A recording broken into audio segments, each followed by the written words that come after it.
মুকসুদপুরে ভিডব্লিউবি উপকারভোগী কার্যক্রমের গণশুনানি অনুষ্ঠিত হয়েছে। গণশুনানিতে ২২৮৫ জন নারী পাবেন প্রতি মাসে ৩০ কেজি করে চাল। গোপালগঞ্জ জেলার মুকসুদপুর উপজেলায় মহিলা বিষয়ক অধিদপ্তর বাস্তবায়িত ভালনারেবল হিউম্যান বেনিফিট ভিডব্লিউবি কার্যক্রমের আওতায় ২০২৫-২৬ অর্থবছরের উপকারভোগী নির্বাচনের উদ্দেশ্যে এই গণশুনানি অনুষ্ঠিত হয়। গণশুনানিতে সভাপতিত্ব করেন মুকসুদপুর উপজেলা নির্বাহী অফিসার ইউএনও তাসনিম আক্তার। সঞ্চালনায় ছিলেন উপজেলা মহিলা বিষয়ক কর্মকর্তা লাইলা আক্তার।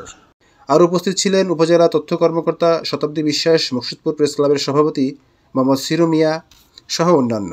গণশুনানিতে মুকসুদপুর উপজেলার 4টি ইউনিয়ন বহুগ্রাম, উজানি, খান্দারপাড় ও জলিরপাড় এই অঞ্চলের সম্ভাব্য ভিডব্লিউবি উপকারভোগী মহিলাদের পরে উপস্থিত জনগণের মতামত, প্রশাসনের পর্যবেক্ষণ ও সামাজিক বিচারের ভিত্তিতে তালিকায় নাম অন্তর্ভুক্তির বিষয়ে যাচাই বাছাই করা হয়। মুকসুদপুর থেকে নিয়ামুল সজীব, নজরবিডি।